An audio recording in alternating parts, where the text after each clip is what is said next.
Having female leaders in positions of influence to serve as role models is not only critical to the career advancement of women, but stands to generate broader societal impacts on pay equity, changing workplace policies in ways that benefit both men and women, and attracting a more diverse workforce.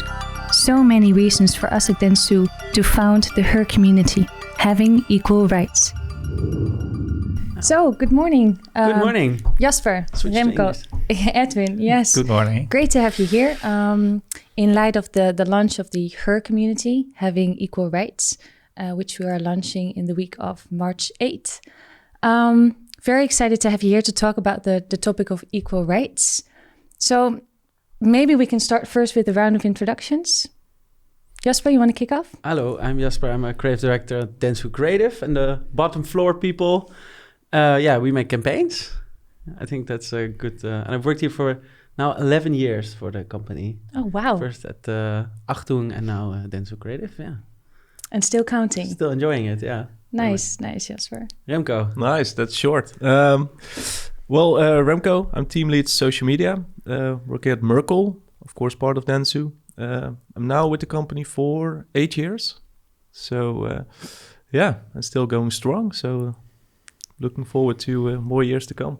Great, Remco.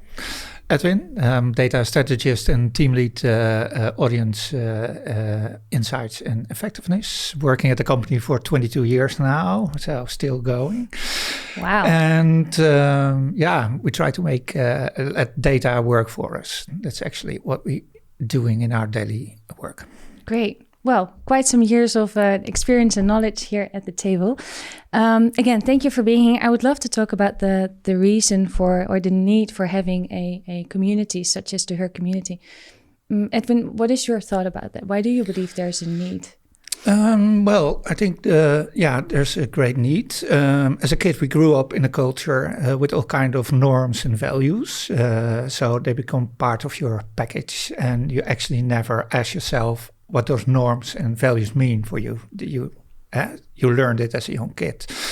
So you get framed with by it and maybe biased by it when looking at the reality of every day. So I think it's very important that you become aware of what those values means. And some values may have inequality in it, right? And that, give inequality between individuals. Mm-hmm. So what you want as a community is to make people aware what certain values can mean for different people, so that you can not only create awareness but also understanding. And that's, I think, the first step to get a more equal dentsu culture for every individual, regardless race, sex, gender, etc. Nice. Yeah, and you mentioned something I think very valuable, right? It's all about creating awareness. That unfortunately there's not equal rights for everyone yet. Not in society, but also not within the organization at times. And it's really important to be aware of that. Remco, and so what is your view on like why are we fighting for a balanced workforce, or what is the strength of women leadership, or a balanced leadership, so to say? But there is, of course, we can talk about a lot of the scientific background of it, so that it improves decision making, it adding more angles, perspectives to decision making makes it better. But for me personally, it's more about it. It's also just it's a lot of fun to work with people with different backgrounds, and that is maybe not for everyone. Mm-hmm. That was also something that is not sure what your guys' view on this is, but for me it really adds value that I work closely together with colleagues that have different opinions, different backgrounds, different perspectives, and that is something that I really enjoy. And in the same time, it's something that I also had to learn. Mm-hmm. And that was something that was a bit strange to me to experience over the last few years, that it's maybe not completely in someone's nature to work closely together with people that are totally different from them, with different competences, different backgrounds, but really something that I learned over the last few years, that it really does add value. And ultimately, contributes to better solutions and better outcomes. So that was that for me is the really added value of taking different perspectives to the table. Not sure, but do you recognize that? I totally Jasper? recognize that. Yeah, I totally recognize. I also really recognize the downside of just having the same people. So I really recognize the downside of getting like a very kind of, well, if you're with all males, kind of bro-y culture quite quickly, and it becomes, I think also you will see it, like as a creative you'll see it reflected in the work. Because I think the work will also become more flat and have less depth to it. If you're just with the same people, the same opinions, I think your decision making can be quite sloppy sometimes. Like less questioned. Like there's not people in the room that would be asking certain questions, and that reflects also in the work that you make in the end. I think that's also important. I think we have a tendency, right, to attract or like to work with people that are a bit similar to us, right? Yeah. Because exactly like you said, Jasper, you will not get those challenging questions because there are less different perspectives, because people look through the same lens, right, at life and at work. Yeah, definitely. And obviously, having equal rights, making certain that we encourage women to take those opportunities, but also to offer them the opportunities. Have you ever experienced that you were advantaged over a female at work? So I think it is so difficult to say, because I think, probably, but not consciously, or like, it's hard for me to say on that moment I knew I was, I had an advantage over female colleagues at work. But I do think that there's been many occasions, because like simply for the fact that my managers were always men, you were more on the same wavelength already quickly, and that is already a leg up. Even that might be small, that is a leg up that you don't even are aware of. So I think there probably will have been many occasions, and even because I'm also quite a loud person who speaks up quite easily and just constantly, then also I think and that this doesn't just count for women, but just as individuals, some individuals are more expressive and that can lead to that there are people in the room who don't feel heard, who don't feel that their opinions are reaching the right. And then I think that can have all kinds of escalating effects, because that person, when they don't feel heard, then they also don't feel maybe value in the work, or they feel like they are not doing the work right. So that might lead to undervaluing themselves and being less. It's like a vicious cycle that I think is really good to be aware of, like even more maybe than, because we're all focused on like, okay, we want to hire the right people and have a diverse workforce. But I think it's also like we have to really look at the very small moments, just in meetings, like small interactions where might be a disbalance going on, and try to be aware in those moments to make sure that everyone can add to the work. Funny, this is exactly part of the problem, right? That there are many occasions, like you said, that you somehow had an advantage because you are a male, but you cannot mention them because they are so small, so subtle, so nuanced, and it's not super clear or obvious that was the case. And that's really part of the problem. You also don't really want to look at that as a man. You don't want to feel like, oh, it was because you don't. It's uncomfortable. No, right? it's not a comfortable thing to. You always frame it like, probably I'm the best me for this. How's that for you, Edwin? I totally agree. I think, if you're not aware from it, and if it's like it's always have been, then it doesn't pop up in your mind that you might be have advantage over someone else. So I recognize this. But now awareness is lately we've been talking a lot about this, right, at the company. So we've been putting a lot of focus on creating that awareness on different topics, right, within the D&I space, but also in regards to women and empowerment of women. So do you believe that has helped? Do you believe that there's already a raised awareness, or?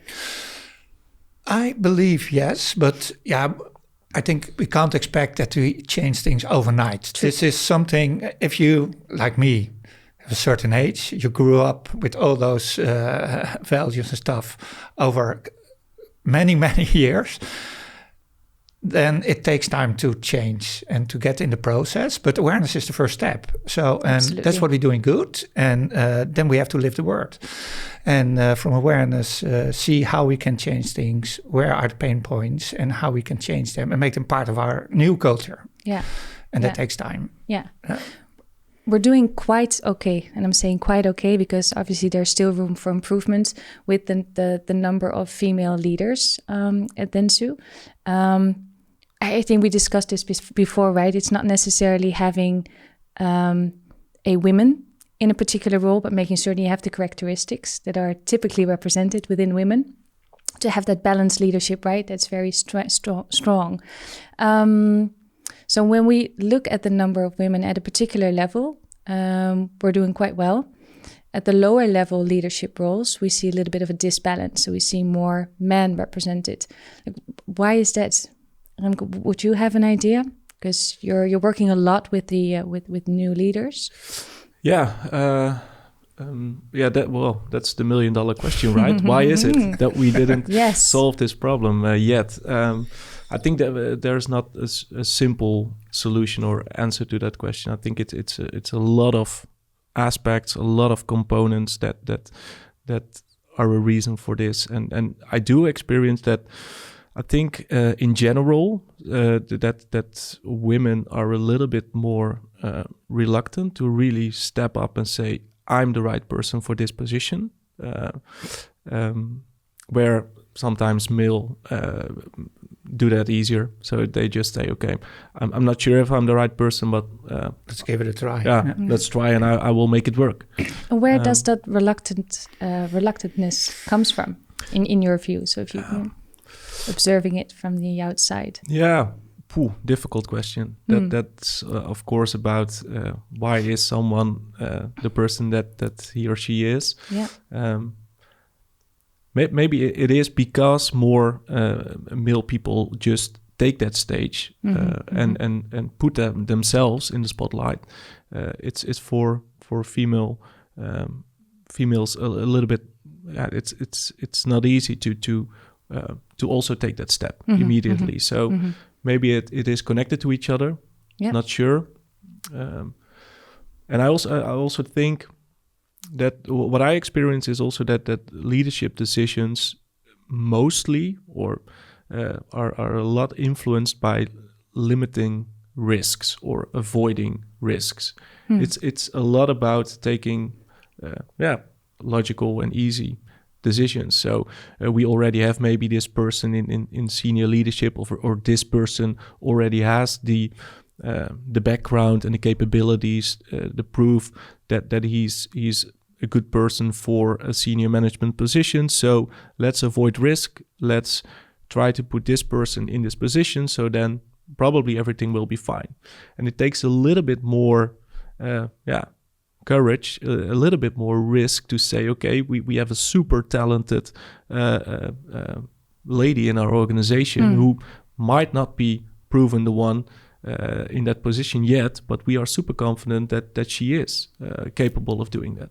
So let's try it and let's see if it works. Maybe there's a bit of a solution in there, but and obviously the three of you are here for the reason that you're passionate about this topic, or at least wanted to have a say. I thought because we're men. I thought we were here to represent all men. Definitely asking you critical questions. No, but so what are you actively doing? Because I think you say it very well. We know there's a disbalance.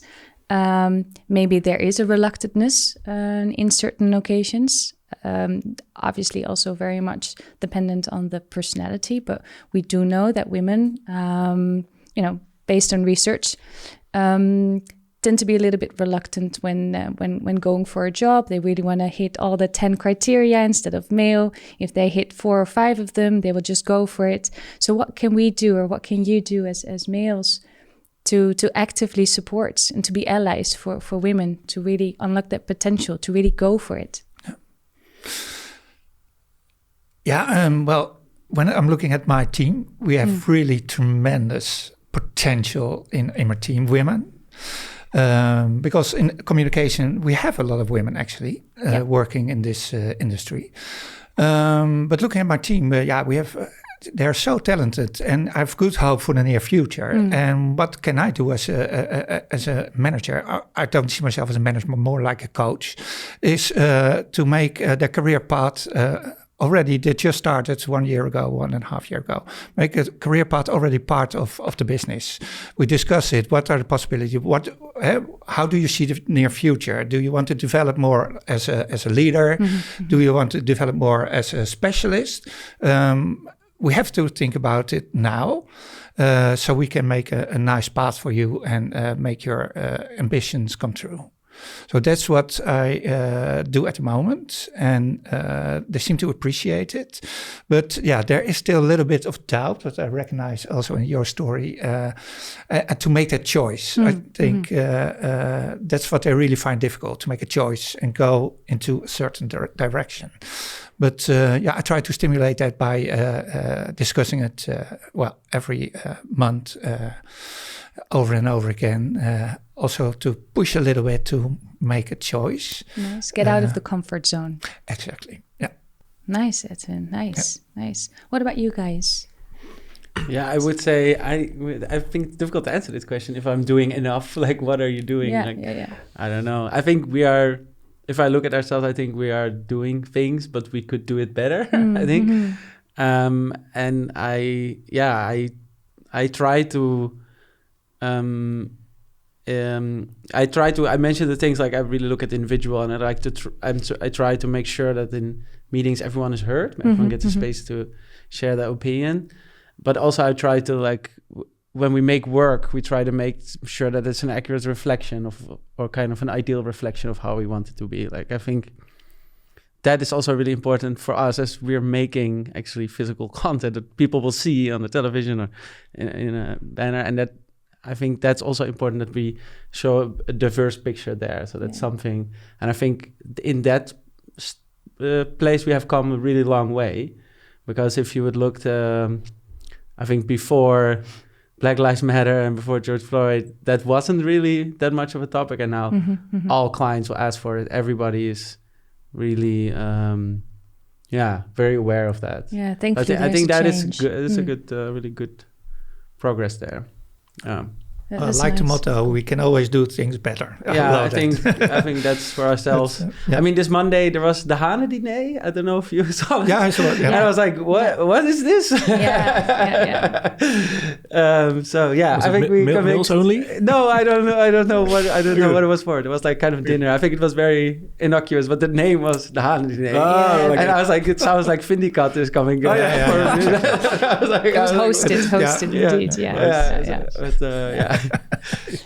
And what about you, Remco? Yeah, well, realistically, I think my contribution is quite small. But at Merkle, we over the last few months, we started the teams grew so big that we started appointing sub-team leads, so principal leads within every team with their own small team, and that was really something that we discussed, and that was an opportunity to push talented female next in line leaders to step up and take a small sub team for themselves. And I think we succeeded pretty well in that. I think we appointed maybe 10, 12 new principal leads, and I think the more than half of it is female. So that's the new generation leaders that now can start a career in guiding, coaching people, and that's just a little step forwards, absolutely. But super important to take, yeah. I guess. So Remco, you're saying that you were actively looking at the balance and making certain that was one of the criteria, or how did that process go? No, it was not exactly one of the criteria, no. But it was something that we discussed during decision making. Okay, we should take into account that this is an opportunity to give people a little bit of a push. That probably not themselves come up with this, and only that is already, I think, something good. Yeah. So making certain you see the potential and again pushing them out of comfort zone. Yeah. Wow. Yeah. Nice little steps, right? Yeah, Getting very excited nice. about this. Yeah. Great. Good. Is there anything very important you still want to share before we round off? Now it's No. not really, but it's Silence. we have a Very long, important. No, but it's very nice that we put it on the agenda like Yeah. this. I really like this initiative. Yeah, Yeah. Thanks, very Edwin. nice. Yeah, very Yeah. nice. but still a long way to go, right? Yeah, but I think we can always do better. I have a story though I can share. Absolutely, we Because love I stories. once really we love got stories. burned on diversity when we did like a film for Adobe, and it was kind of a film that was making fun of the industry itself. We make fun of art directors and designers, and there was also a woman in there, was a strategist. She played a strategist, but it was a very low budget film. We actually shot it at the dentsu office. We quickly threw something together and filmed that. And after we made that, I showed that video. We're happy with that, and everyone super funny film, whatever. I showed that video. I went to London to talk there at a symposium, and I showed that video there. And there's a woman in the audience who was super angry because of how the strategist was represented, because she came across as stupid a little bit because it's making fun of ourselves and there's jokes in there. And we were just all guys working on that, and we just hadn't noticed. Like we hadn't. It wasn't on our head. It wasn't. There wasn't the voice in the room saying this should have been done better. And it's like fair. I think it was fair criticism, but it really shows you how, especially when you make work and you're sending work out there into the world, all kinds of people are going to look at it. People from all different backgrounds, and they look at it differently than you do. So for any company, but especially for us, it's so important to have that diversity, because Exactly. everyone's going to see it, and they all see it in different ways. So you need to have the right people in the room to ask the right questions. So I think. nice. Are you evaluating team structure now? If you go on a mission for a client like this, that you have different structures? Yeah, I mean, when if we have a certain account, then we put people who have affinity with that product on the account. But we also we work for Porsche, and they want to do a shift more also targeting women, because I mean women are going to universities, they're all becoming doctors, and soon they need to sell Porsches to women. Exactly. So they're trying to make the shift. So then we're also working with them to see, okay, how can we have women on those kind of projects? Yeah. Now there's again a guy team on it, so I have to be all full disclosure. But again, we do always think about it. It sounds like you're always actively looking at the representation within the teams. I think that's of course that's very important. That's nice. Yeah. Hey, and did that well, let's call it incident, but the moment where the lady in the room and the audience gave you the feedback, was that like a turning point for you, that you thought, oof, yes, we could have done this better, and I'll keep that in mind from now on? I mean, later on, in the beginning I was quite a bit flabbergasted, because it was a room with like 800 people, and then one woman like raised a question, got super angry at you on the stage. After that, people came up to me, they said they felt really sorry for me, and were like, so then I think in that moment I didn't really sink in, but like over time, definitely. How courageous of that lady to stand up, and I think she made a fair point, and I can understand it was quite hard to take at that moment. Yeah, it's hard to take, because you, as a creative, you feel like, why are you focusing on that little part? I mean, why are you not looking at all the other things? This wasn't the point. This is just, but it's still fair criticism, you know? Yeah. A small part, but with big impact. Exactly. Yeah. Well, thanks. Nice. Thanks, everyone, for your contribution. It was really nice speaking with you. Thank you. Thanks. All right. Thanks. Bye.